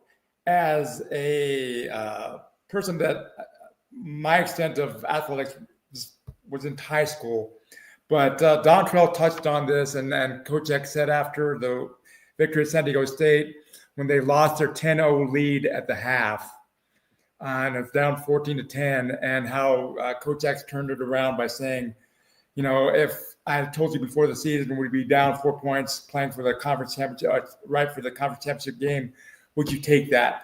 And the one thing that I have heard about Coach Eck is actually the visualization and doing that. And so knowing your success, I just want to ask you, and as a player, how important is having that visualization and having someone kind of lay that out for you? So when you can see, kind of imagine that happening, what impact on a team's success can that have? Yeah, I mean, you have to believe, right? And I think you saw that building as the season went on. It was a brand new team. They're trying to gel. You saw a little bit of the struggle, but they still pulled it out against Idaho State, New Mexico State. I think once the wins start coming in, you realize that you're capable of doing this. I think the Michigan game went a long way towards that. You saw them trying to score at the end of the game, trying to get the score even closer. To go into the Rose Bowl and beat a UCLA team 35-10. I mean, you see yourself, you visualize it there. you know that you can come back. You've done it multiple times. So visualization, I think, in sports is huge. I mean, you see it in, NBA players, baseball players. They really talk in neuroscience is that when you're imagining something happening, you're firing the same neural circuits in the motor cortex that you do when you actually do the action. So you can almost practice that motion with your brain as you go through it. I don't know how much Coach Eck is going into that with psychology with the players, but I know the coaches believe or the players believe in the coach. And I know they have a dog there and they don't quit. And, you saw it there at the end. I think they were, frankly, talent-wise, they were completely outmatched by San Diego State. San Diego State is huge, man. I was looking at their offensive tackles, 6'9", 6'8". I mean, these guys are monstrous. They were pushing the Lobos around. The Lobo offense really couldn't do anything. They had every opportunity to quit during that game, and they just kept fighting. Chris Brawley gets the sack. They kick him out of field goal range. And you could see the energy when they got to overtime. They're like, we got another opportunity. He gets the pick. I thought I was filming the game-winning score there, and Lobstein's going in, and then he ends up fumbling. They could have folded right then and there, and they didn't. The very next play, they score a touchdown, and guess what? The fans get behind him. So everybody's visualizing the victory at this point. 5-yard penalty. And at that point, San Diego State quit. They were shook. They were the guys with all the talent. They were Goliath, and they were getting busted right in the face by David at that point. And you just felt the entire community in the stadium just rise up. Just a ton of energy going Super Saiyan on them. And right after the victory, everybody storms the field. Again, you see Jackson, you see Coach Eck, taking pictures of everybody. You see his wife, taking pictures of folks. I mean, it was crazy. I mean, the perfect storm. The only thing that could have made it more perfect was Bronco not crapping the bed and going for it on 4th and 1 multiple times when they could have had a field goal. It was right there for us, man. It's really, You were talking really was. Yeah. Go ahead, Greg. Go ahead, Eric. Yeah, no, I was just because you were talking about the play style of defense and just fighting like dogs out there. One guy we haven't talked about that much on this show, but we did have him on preseason, was the defensive coordinator in Spence Nowinski. And when he came on the show, you could just like feel the energy coming through the computer when we were talking to him. Just ton of energy.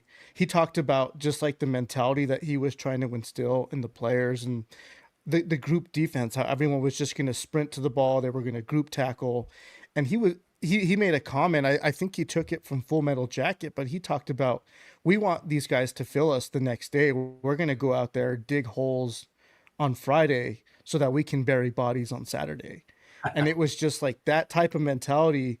And the analogy is funny. We like all laughed when he said it, but he was dead serious. And you could just tell, like, I think this team embodied what Eck is, but what Eck surrounds himself with too. Spence Nowinski, Coach Slice. The name is slipping my mind, but the special teams coach, the staff that he's put together, this is a group effort here. And then you got guys like Bo Davidson and the contribution from Fernando Lovo and Ryan Berriman. This is a group effort, and everyone's just kind of reaping the benefits now. And I not a lot of people are talking about it now. It's Eck. And yeah, he's a big piece. He's the cornerstone to it all, but there's all these other pieces that need to work well together too, and they kind of all embody everyone's effort. So fans and people like you who are on the program, everyone's a part of it. So Ed, I didn't know you had a question. I jumped right in. Go ahead and finish. No. Yeah, I think Eric makes a great point there. And the other thing is this too, Bo. You mentioned we got him for at least one more year, and we don't know what's going to happen. And we can't control the landscape of college football, NIL. It's way different now. I was telling my wife that back in the day when you signed a player, they were going to be here. Brian Urlacher 4 years, Dantrell Moore 4 years, Cole McCamey, they'd be here. It's not like that anymore. But I think I think with Fernando Lovo, he said this, and he said that to Greg. He wasn't sure about Eck Stan. So, but I've got confidence in him too. He came from a football background. Work with Urban Meyer. So, he's got to have 5 names ready to go. If something, he has to. That's his job. So I think he hit a home run with the hire. And I think if something does happen, if a Coach Eck, moves on after next year, the year after, I think Fernando Lovo will be ready to hit the ground running. Hopefully it's 5 years from now. But we have to be realistic. If he succeeds here and keeps succeeding, we have to be honest with ourselves. Hopefully by that time the program is in such a good place that whoever comes in here gets the baton and just keeps building. That's what we want, a culture change. So, yeah, I think you made a lot of good points about Coach Eck there. Yeah, 100% agree right there. We also have to worry about Fernando leaving too if he keeps doing so well, hiring these guys and making such great decisions and getting the community. Like he could go too. Like it's not like we own him either. So we got to keep our eye on all these guys. But I mean, so far he's made great hires. Coach Olin coming in, Coach Eck coming in. They were the guys that I wanted, and it turns out like it looks like they're great hires. These are guys that have had great success at lower levels. They built programs. They're the kind of guys you want. They're not. I was talking to Coach Eck, and he was talking about like some of the things he liked about Albuquerque is like steakhouses. He said there weren't steakhouses in Moscow, Idaho. And so, wow. Where you have a Coach Patino who's coming from, New York City and all these other places he's lived, maybe Albuquerque isn't so great. But, Coach Eck, he's living in Tanawin, he's got a very nice house, his family's, going to nice schools. They're able to go to these steakhouses and things that, they haven't had the last few years, whether it be in South Dakota or Moscow, Idaho. And so, we look at Albuquerque as a little podunk town, but it's all relative. When you're coming from these smaller schools, I think we just assume that like, oh my God, they're going to go to Dallas or Houston or someplace. But, Albuquerque is a beautiful city. It's got, 4 seasons. The skies are blue. We've got Balloon Fiesta. The culture is really authentic. And there's a lot really that coaches could like out of this place. And the other thing he was talking to was getting back to like Rocky and recruiting local guys. He was talking about how Diego Pavia got away. He was like, man, imagine we could have got Diego if this guy was right here in our backyard. This guy could be a Heisman winner. And so he wants to make sure that they get every single local player that could potentially be a big time star. And, the last couple of coaches, I don't think, Gonzalez did a little bit, but prior to that, we didn't get a lot of local recruiting where we were talking about those 03-04 teams where, all of our starting players were from Albuquerque. You're talking about Rodney Ferguson and Dantrell Moore from Roswell and Cole McCamey and, Hank Basket, from Clovis and, Augustiniak and the Cook brothers. These are all New Mexico guys. A lot of them played in the NFL. There's plenty of talent here. And sometimes they're getting out of state now. Obviously, we're getting some big name guys, the 3 La Cueva guys last year that all went D1. Shout out Mason Posa, who's just tearing it up at Wisconsin. But if we can snag some of that talent and keep it local, and then also, he's got his connections to Idaho, and the guy can obviously recruit. I think that he's shown that he can get talent in here and he can reload. And, these guys, Bo Davidson folks, are obviously having to re-recruit their own players. You talk about what was that movie, The Program, where they do the glitz and glam, and then the second time he comes to campus, he gets off and he goes, "Where's the cheerleaders and all the dancing honeys that you got me to come here?" And he goes, "Well, you're just a warm SH freshman now, and we got you." And that's not the case anymore. Not only are you recruiting new players, you have to recruit your own players, your own coaches. The NIL era has changed everything. The portal has changed everything. And, these new school coaches are going to be the ones that will be able to handle it, I think. And Coach Eck has already shown in year 1 that he could do that. In the 3 years at Idaho, he kicked butt. He took a program that was on the skids, got him to 10 wins. At New Mexico, he took a program that had a winning record since 2016, 9 wins in the first season. And frankly, whether we reload that well or not, the fact that we're going to a conference that might be easier to get to 9-10 wins next year, maybe we could be looking at a playoff berth. James Madison is in a weaker conference than us, and they're right on the doorstep too. So there may be some upside to being in the Mountain West and maybe not in the Pac-12, in the fact that if you can get to 10, 11 wins, you might be looking at that outside spot, as opposed to picking up 2 or 3 losses against some of these tough programs. A real powerhouse program, as DonTrell was saying, Boise, which we would love to emulate. We would love to build success like they've been able to do, or even some of our former conference mates, Utah, BYU, TCU.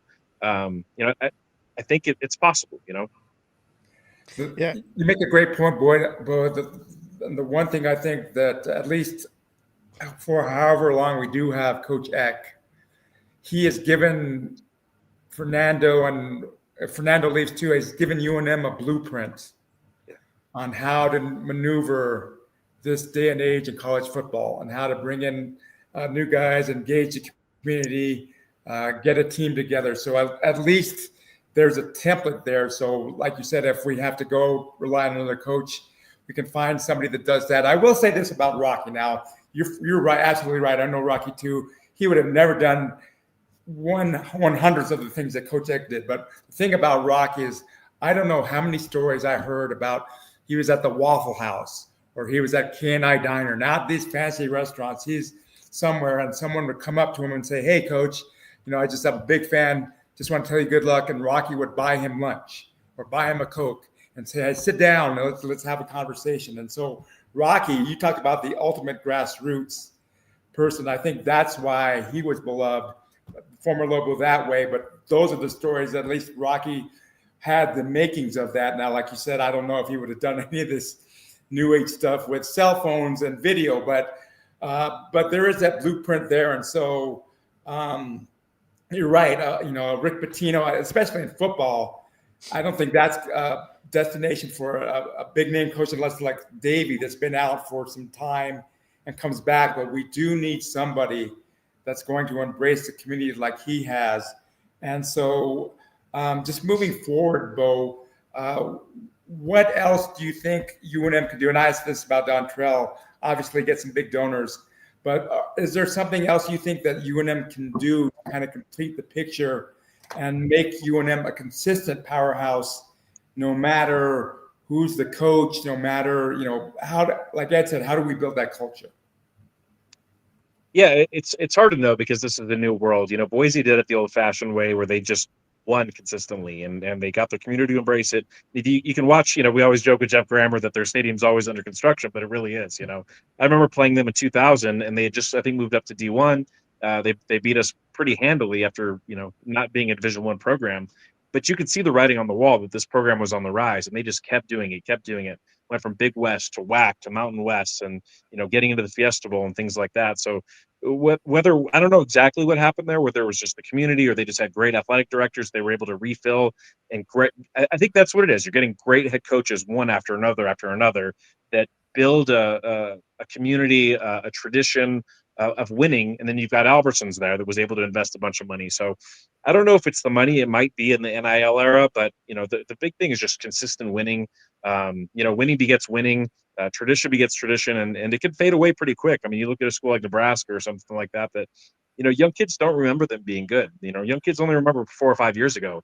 They're not going to be impressed by somebody who was good in the 80s or 90s. Us old heads will be like, oh yeah, I remember that team. They were really great. Look at that Nebraska. They won 3 national titles in the 90s. The kids don't care. The young kids don't care. They want to know what you've done lately. They want to see your uniforms. They want to see the turquoise uniforms, which I'm not a huge fan of. I'm a cherry and silver guy, but the kids love them. The alternatives go hard. They're on the college football game, and you got to find ways to connect and get energy from your kids. And it looks like they're doing that. And a little story from Rocky Long, just to show you the kind of guy he was. That me as a young, immature guy, he recruited me at UNM. I practiced with them, including Bronco, all summer long, but I hadn't enrolled in school yet. And the day before camp, I got a call from Colorado State. Took it. Wasn't man enough to sit down and talk to Rocky. I just kind of took off. I got a call from my position coach. Why aren't you in the locker room? They called my dad. I was a pretty good ball player at La Cueva, but I just don't think I knew how to deal with conflict. And it was kind of a wormy way to leave the program who had basically embraced me. 2 years there, my coach that recruited me left, and I was trying to figure out what I wanted to do, if I wanted to play football anymore or not.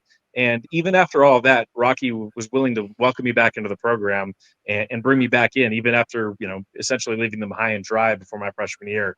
And so that kind of shows you the character of the man, that he can let bygones be bygones, doesn't take things personally. And, I was able to be a part of a couple of great UNM teams and some bowl teams. And that was pretty cool, including, playing with DonTrell. Yeah, well, Bo, we don't want to keep you much longer. We appreciate you jumping on here, the Pit Press. You've been really vocal on Twitter, on all your social media platforms. You got Eck to come out to your clinic and just kind of exposing him to your followers and just kind of shedding some light on UNM athletics in general. So I think us fans that are a little bit removed from that, we started this Pit Press thing because we like talking sports, and it kind of evolved over the last couple of years. But you're considered a friend of the show, and we'd like to have you on any chance that you get, just to talk shop, talk ball.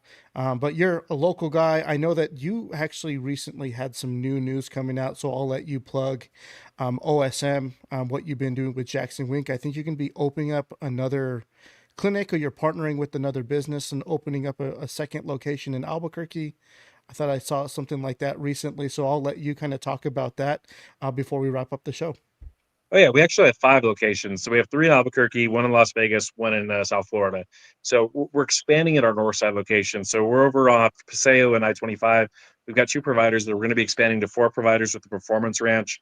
We do musculoskeletal care. We get folks out of pain. We fix them in about 3 or 4 visits usually, and then we teach them homework to keep themselves healthy. So, we specialize in getting fighters healthy. I think we've worked with 23 UFC champions, 13 boxing champions, another 10 WWE champions. We've been able to really work with a lot of big name folks, including actors and people like that. So it's just been nice to put a spotlight on Albuquerque, to put a spotlight on Jackson Wink, and then to be able to turn that spotlight back to UNM. We love it here. We love New Mexico. We're proud of the state. We're proud of the university, proud alumni. So any chance I get to be able to point that attention back to the school, I love to do it. I'm always happy to come on your program and talk. And we always want to leave the place better than we found it, right? And I think DonTrell did that. I think Rocky did that. Coach Patino did that too, right? We were coming in year one with these expectations of, a 20-win season under Coach Olin. And I think Coach Eck is going to do that, whether he stays for 3 years, 5 years, or whatever that looks like. I think we could see a conference championship in the future. And I think as fans, we need to look in the mirror and say, are we leaving the program better as well? Are we bringing folks to the game? Are we telling our friends and family to get season tickets? Because this is a ripple effect thing, right? You tell 2 people, they tell 2 people. And I think we lost some of the momentum that we had in the 2000s. I think young kids don't think about going to the UNM games as a social event, as something fun, as something they should be doing. And I think that the games that we've seen this season have reinvigorated that. And I think, the high school, I hear kids at Sports and Wellness talking about the Lobos, and I haven't heard that in forever. And I think that is crucial. We can get 3 or 4 big years where we're, winning 6, 7 games or maybe more in this new conference. I think that'll do a ton to revitalize the interest in the community. I think once we're filling up the stands, we've got more money in the coffers. We'll be able to add more to the NIL. And, if you guys are capable out there watching, make sure to donate to the 505 fund. See if you can help out. Reach out to Kurt and some of these other folks and see if you can contribute to UNM. I think it's a big deal for the state. And if you guys really want to get aggressive, go talk to the governor, because there's a lot of money available. We'd love to see that money invested both in UNM and NMSU. These are the flagships of our state. They're the people that you see on ESPN saying New Mexico, even if they're calling us New Mexico State. This is where you see us. This is where we can wave our flags proudly and be proud New Mexicans. So, to everybody watching out there, do your part. Try to leave the university a little better than you found it. And, let's Lobo up, baby. Lobo up. Bo, we appreciate you jumping on. We're going to take a quick commercial break, and then Ed and Greg and I will come back to kind of wrap up the show. But Bo, always appreciate your time, man. We'll reach out and connect sometime in the near future. I appreciate you guys. Thanks, Bo. Because Capital Ford is celebrating 60 years in business, we're holding a very special signature sales event where we're rolling out our strongest offers of the year on every new Ford car, truck, and SUV in stock, like a new 2025 Ford Bronco Sport. Lease today for just $399 a month or 0% APR for 60 months, plus no payments for 90 days on a new 2025 Ford F-150. But hurry, this signature sales event is for a limited time at Capital Ford in Santa Fe.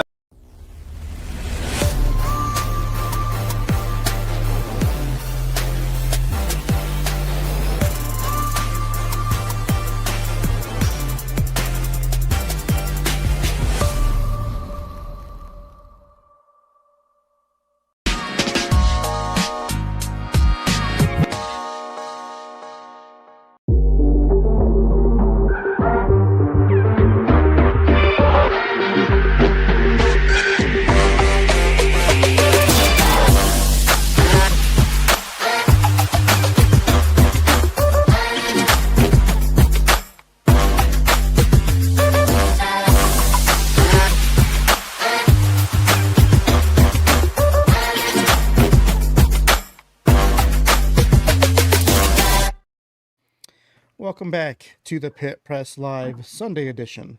We appreciate all of you guys tuning in, listening to our conversations. We appreciate you guys supporting the channel. If you haven't already, please click subscribe on YouTube. We might be coming to you live on Facebook, X, and YouTube.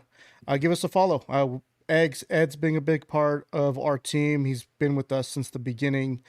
Greg has joined us at the beginning of the football year and actually been covering Lobo football on the beat for us all season long. So please, if you haven't, check out our website as well, where a lot of Greg's articles exist. You can find us at thepitpressnm.com. And then a few other gentlemen who are backstage that have helped with building and helping us kind of excel over the last year with Nick Nunez, Ed Sun, covering Lobo basketball, Mark Tiki Smith, who's been covering Lobo basketball for us too. And then Jeff's helped us a lot with a lot of the social media and reels and funny stuff that you guys have been seeing on social media. So we appreciate everyone for tuning in to the Pit Press Live. We'll probably come to you later in the week. Lobo basketball hosts New Mexico Highlands on Monday night, tomorrow night. We'll probably have some coverage of that too. Not sure when we'll come back with another live episode, but hope everyone had a happy Thanksgiving. And we will talk to you soon. Everyone have a good night.